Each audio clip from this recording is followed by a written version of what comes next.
வணக்கம் நண்பர்களே. ஏப்ரல் மாசம் 14ஆம் தேதி 2026 வருஷத்துல தமிழ் வருடங்களில் 40வது வருடமான பராபவ வருடம் சிறந்த முறையில பிறகுது. வடிந்திடும் புகழில் வந்திடும் இகழ் அப்படின்றத இதனுடைய பொருள்.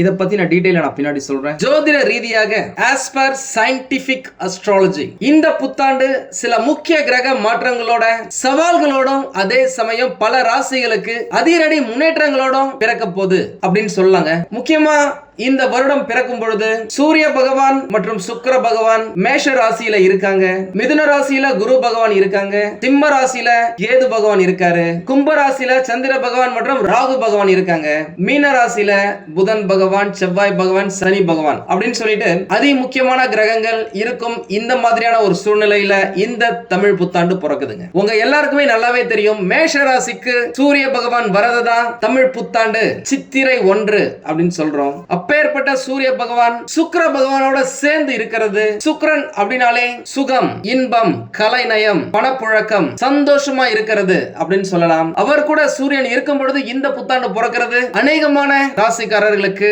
அற்புதமான அதிகப்படியான நன்மைகளை வாரி வழங்க போகுது அப்படின்னு சொல்லலாங்க. பொதுவா இந்த குரு பெயர்ச்சி அப்படின்னா குருவை பத்தி மட்டும் பேசுவோம். சனி பெயர்ச்சி அப்படின்னாக்கா சனி பகவானை பத்தி மட்டும் பேசுவோம். ராகு பெயர்ச்சினா ராகு பகவான் மற்றும் கேது பகவான் இவங்களை பத்தி மட்டும் பேசுவோம். ஆனா தமிழ் புத்தாண்டு பலன்கள் அப்படின்னா இருக்கிற அனைத்து கிரகங்களின் பயிற்சிகளையும் சேர்த்துதான் அவர்களுடைய நகர்வுகள் உங்களுடைய ராசிக்கு நல்லது செய்தா இல்லையா அப்படின்னு டீடைலா கணிக்கிறது தான் இந்த தமிழ் புத்தாண்டு பலன்கள். இப்ப நம்ம நேரடியா பலன்களுக்கு போயிடலாம். முக்கியமா இந்த வருஷத்துல இப்பதான் ரீசெண்டா சனி பகவான் பெயர்ச்சி ஆனாரு. வைகாசி மாசம் ஜூன் மாதத்துல தொடக்கத்துல குரு பகவானுடைய பெயர்ச்சி வரப்போகுது. கார்த்திகை மாதத்துல ராகு மற்றும் கேது பகவான்களின் பெயர்ச்சி வரப்போகுது. இதுல ராகு மற்றும் கேது பகவான் உங்களுக்கு என்ன செய்ய போறாங்க, குரு பகவான் என்ன செய்ய போறாரு, ஏற்கனவே பெயர்ச்சியான சனி பகவான் என்ன செய்ய போறாரு அப்படின்றத பாத்துடலாமா. மிதுன ராசியை பொறுத்த வரைக்கும் பாத்தீங்க அப்படின்னாக்கா இந்த தமிழ் புத்தாண்டு இதுவரைக்கும் நீங்க அனுபவித்த கஷ்டங்களுக்கு முற்றுப்புள்ளி வைத்து நல்ல விஷயங்களை பெற ஆரம்பிக்கும் ஒரு ஆண்டாக இந்த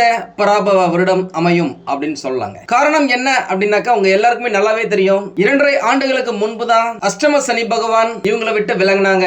அஷ்டம சனி பகவானுக்கு முன்னாடி கெண்டக சனி பகவான் கிட்டத்தட்ட ஒரு 5 வருஷம் அந்த அளவுக்கு நல்லா இல்ல அப்படின்னு சொல்லலாம். அதுக்கப்புறம் ஏதோ ஓரளவுக்கு நல்லது வர மாதிரி இருக்கும். அதுக்குள்ள குரு பகவான் ஜென்மத்துல உங்களுடைய ராசியிலே வந்து உட்கார்ந்தாரு. எல்லாருக்குமே நல்லாவே தெரியும், குரு பகவான் பார்க்கும் இடம் சுபப்படும், சூப்பரா இருக்கும், இருக்கும் இடம் தாக்கப்படும், நல்லது அந்த அளவுக்கு இல்ல அப்படின்னு சொல்லலாம். அப்பேற்பட்ட குரு பகவான் உங்களுடைய ராசியிலேயே ஜென்ம குருவா இருந்ததால உங்களுக்கு நிறைய நல்ல விஷயங்கள் நடக்கல, தட்டி போச்சு அப்படின்னு சொல்லலாம். அவர் இந்த தமிழ் புத்தாண்டுக்கு பிறகு வைகாசி மாசத்துல இருந்து விலகி போறாரு. இதுவே உங்களுக்கு மிகப்பெரிய பரிசு, கிஃப்ட் அப்படின்னு சொல்லலாம். நிறைய பேருக்கு வேலையே இல்ல, வேலையில ஏகப்பட்ட பணிச்சுமை இருந்தாலும் அந்த அளவுக்கு லாபம் கிடைக்கல அப்படின்னு சொன்னவங்களுக்குலாம் இந்த காலகட்டத்துல வேலை கட்டாயமா இருக்கும். வேலையில ஏகப்பட்ட ரெஸ்பான்சிபிலிட்டிஸ், கடமைகள் இருந்தாலும் அதை கதை கச்சிதமா முடிக்கிறதால உங்களுடைய வேலையில உங்களுக்கு தேவையான அங்கீகாரம் கிடைத்தே தீருங்க. அதுல எந்த மாற்றமும் இல்ல. தேவையற்ற விவாதங்களை மட்டும் நீங்க அவாய்ட் பண்றது நல்லது. தொழில் ரீதியாக தொழில் செய்யறவங்களுக்கு அபரிமிதமான வளர்ச்சி கட்டாயம் ஏற்பட போகுதுங்க. இந்த வருஷம் நீங்க எப்பவும் விட அதிகமாவே கடினமா உழைப்பீங்க. உங்க உழைப்புக்கேற்ற வருமானத்தை சனி பகவானும் சரி, உங்க ராசியில இருந்து 2வது இடமான தன குடும்ப வாக்கு ஸ்தானத்துல இருக்க போற குரு பகவானும் சரி, உங்களுடைய ராசியில இருந்து பாக்கியம் மற்றும் தந்தை ஸ்தானத்துல இருக்கிற ராகு பகவானும் சரி, ஏகப்பட்ட பாசிட்டிவிட்டியை உங்க மேல தெளிக்க போறாங்க அப்படின்னு சொல்லலாங்க. அதே நேரம் 10 ரூபாய் சம்பாதிக்கிறீங்க அப்படின்னாக்கா அந்த 10 ரூபாயுமே செலவு பண்ற மாதிரியான சூழ்நிலைகள் ஏற்படலாம். அது சுப செலவுகளா இருக்கலாம், தங்க நகைகள் வாங்குறது, இடம் மனை நிலங்கள் வாங்குறதுக்காக இன்வெஸ்ட் பண்றது, இந்த மாதிரியான விஷயங்களுக்காக இருக்கலாம். இது நல்ல விஷயம். அப்படி இல்லாம கையில காசை வச்சுக்காதீங்க. நீங்க மிதுன ராசியா இருந்தீங்க அப்படின்னாக்கா திருமணம் ஆனவர்களா இருந்தா உங்களுடைய வாழ்க்கை துணை கிட்ட பணத்தை கொடுத்து வச்சிருங்க. அப்படி இல்ல எதையாவது இன்வெஸ்ட்மெண்ட் பண்ணிக்கோங்க.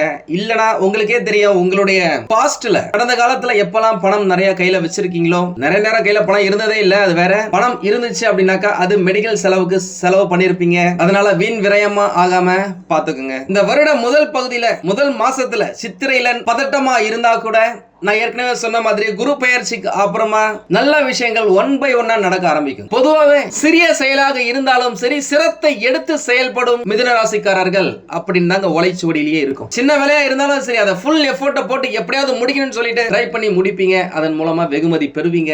இது வரைக்கும் நீங்க அப்படி பண்ணல அப்படின்னாக்கா இனிமே அந்த மாதிரி பண்ணி பாருங்களேன். தூளா இருக்க போகுது. ஏன்னா காலம் நல்லா இருக்கு. நேரம் காலம் வந்துச்சு அப்படின்னாக்கா வாழ்க்கையில அடிமட்டத்துல இருக்கவங்கள கூட அலேக்கா தூக்கிட்டு போய் கோபுர உச்சியில உட்கார வைப்பாங்கன்னு சொல்லுவாங்கல்ல. அப்பேற்பட்ட காலகட்டம் உங்களுக்கு இப்ப நடக்க போகுது. சனி பகவானும் பாத்தீங்க அப்படின்னாக்கா 9வது இடமான பாக்கியம் மற்றும் தந்தை ஸ்தானத்துல இதுவரைக்கும் இருந்திருந்தாரு. இப்போ அவர் கர்மா மற்றும் தொழில் ஸ்தானத்துல தொழிற்காரகன் சனி பகவான் இருக்கிறது. நான் ஏற்கனவே சொன்ன மாதிரி உங்களுக்கு வேலை இல்ல அப்படின்னாக்கா உங்களுக்கு வேலை இந்த காலகட்டத்துல கிடைக்கும். தொழில் இல்லாதவர்களுக்கு நல்ல தொழில் அமையறதுக்கு வாய்ப்புகள் இருக்கு. கொடுத்த வாக்குறுதியை நீங்க காப்பாத்துவீங்க. இந்த வருஷ தொடக்கத்துல இருந்தே பல நல்ல காரியங்கள் நான் ஏற்கனவே சொன்ன மாதிரி ஆட்டோமேட்டிக்கா அதுவே நடக்க ஆரம்பிக்கும். உங்களை சுத்தி பாசிட்டிவ் வளையம் உருவாகும். உங்களுக்கு பிரச்சனைகள் கொடுத்தவர்கள் எல்லாருமே இப்போ உங்களுக்கு நல்லது செய்ய ஆரம்பிப்பாங்க. இல்லைன்னா இருந்த இடம் தெரியாம போவாங்க. பூட்டிய தொழிற்சாலைகள் இயங்க வேண்டிய நிலையும் ஏற்படலாம் இந்த பராபவ வருஷத்துல. நீண்ட நாட்கள் பிரச்சனைகள் இந்த காலகட்டத்தில் ஒரு முடிவை எட்டும். தெரியும்ல, சனி பகவான் கொடுக்க யார் தடுப்பார் அப்படின்னு சொல்ற மாதிரி சிறப்பான இடத்துல சனி பகவான் அமர்ந்துட்டா அவர் கொடுக்க போற நல்ல விஷயங்களை பத்தி விவரிக்க வார்த்தையே கிடையாதுங்க. இது வரைக்கும் நீங்க இன்டர்வியூக்கு போயிட்டு வேலை கிடைக்கல அப்படின்னவங்க கூட இந்த காலகட்டத்தில் வேலை கிடைக்க நிறைய வாய்ப்புகள் இருக்கு. முக்கிய நபர்களின் சந்திப்பால உங்களுடைய விருப்பம் போல நல்ல விஷயங்கள் உங்க வாழ்க்கையில நடக்க ஆரம்பிக்கும். கூடவே உங்களுடைய ஜாதகம் சிறப்பா இருக்கு அப்படின்னு வச்சுங்களேன், உங்களுக்கு சிறப்பான தசாபுத்தி நடக்குது அப்படின்னாக்கா வேலையிலுமே சரி, அரசியல்லையுமே சரி, தொழிலையுமே சரி ஒரு மிக சிறந்த ஒரு இடத்தை, நல்ல ஒரு பதவி உயர்வை பெரும் ஒரு ராசிக்காரர்கள் இந்த மிதுன ராசி அப்படின்னு சொல்லலாம். பொதுவாவே இந்த பராபவ வருஷத்துல இந்த குரு பகவான், சனி பகவான், ராகு மற்றும் கேது பகவான் இப்படி இருக்கும் ஒரு சூழ்நிலையில எதிர்பாராத பல பதவிகள் கிடைப்பதற்கான வாய்ப்புகள் இருக்கு. முன்பை விட சிறப்பான நலன்களை நீங்க பெறுவீங்க அப்படின்னு சொல்லலாம். சுமையா இருந்த பல விஷயங்கள் இனிமே குறைய ஆரம்பிக்கும். அது உங்களுக்கு நல்ல விஷயங்களை கொடுக்க ஆரம்பிக்கும் அப்படின்னு சொல்லலாம். படிக்கும் மாணவர்கள் நல்லா படிப்பாங்க. படிச்சு முடிச்சிட்டு கேம்பஸ் இன்டர்வியூலயே நிறைய பேருக்கு வேலை கிடைக்கிறதுக்கான வாய்ப்புகள் இருக்கு. அதற்காக என்ன ப்ரிப்பேர் பண்ணுவோம் பண்ணிக்கங்க. நிறைய பேரு கார்த்திகை மாசத்துல ராகு பகவான் மற்றும் கேது பகவான் பயிற்சி ஆகிற காலகட்டத்துல வெளிநாடு போவதற்கான வாய்ப்புகள் இருக்கு. திருமணத்துக்காக பிளான் பண்றீங்க அப்படின்னாக்கா திருமணத்தை முடிச்சுக்கிறது நல்லது. அதிர்ஷ்டமான நிறங்கள் அப்படின்னு பார்த்தாக்கா பச்சை, மஞ்சள், நீலம், வெள்ளை. அதிர்ஷ்டமான திசைகள் மேற்கு, வடமேற்கு, தெற்கு. அதிர்ஷ்ட எண்கள் 3, 5, 8. பரிகாரம் அப்படின்னு பார்த்தாக்கா ஞாயிற்றுக்கிழமை சாயந்தரம் 4:30 மணில இருந்து 6 மணிக்குள்ள ராகு காலத்துல பைரவருக்கு 3 நல்லெண்ணெய் விளக்கேற்றி வர உங்களுடைய வேண்டுதல்கள் நிறைவேறும் காலகட்டமா இந்த பராபவ வருஷம் உங்களுக்கு அமைது. எல்லாமே நல்லா தாங்க இருக்கு. இருந்தாலும் ஏதோ ஒரு பிரச்சனை இருக்கு அப்படின்னாக்கா உங்களுடைய சுய ஜாதகத்தை பக்கத்துல இருக்கிற ஜோதிடர்களிடம் காமிச்சு விவரத்தை கேட்டு தெரிஞ்சுக்கோங்க. தேவைப்பட்ட நம்மளையும் கான்டாக்ட் பண்ணுங்க. நானும் ரெடியா இருக்கேன் உங்களுக்கு உதவி செய்வதற்காக. உங்களுக்கு இந்த வீடியோ பிடிச்சிருந்தா லைக் பண்ணுங்க. ரொம்ப பிடிச்சிருந்தது அப்படின்னாக்கா உங்களுடைய ஃப்ரெண்ட்ஸுக்கு, ரிலேட்டிவ்ஸ்க்கு ஷேர் பண்ணுங்க. நம்மளது வெறும் ஜோதிட நிலையம் இல்லைங்க. அறிவியல், கடவுள், ஜோதிடம் இந்த மூன்றையும் ரிலேட் பண்ணி நாட்டு மக்களுக்கு எப்படிலாம் நல்லது செய்ய முடியும் அப்படின்னு சொல்லிட்டு நிறைய ரிசர்ச் நாங்க பண்ணிட்டு இருக்கோம். அது எல்லாத்தையும் உங்களுக்கு உடனுக்குடன் கிடைக்க நம்ம சேனலை சப்ஸ்கிரைப் பண்ணி வச்சுக்கோங்க. நீங்கள் இறைவனிடம் கேட்ட எல்லாமே உங்களுக்கு கிடைக்கணும்னு சொல்லிட்டு மனவளம், உடல் நலன், பொருளாதார முன்னேற்றம் என்று எல்லாமே கிடைக்க இறைவனை வேண்டி இந்த பதிவினை நான் நிறைவு செய்கிறேன். நன்றி, வணக்கம், வாழ்க வளமுடன்.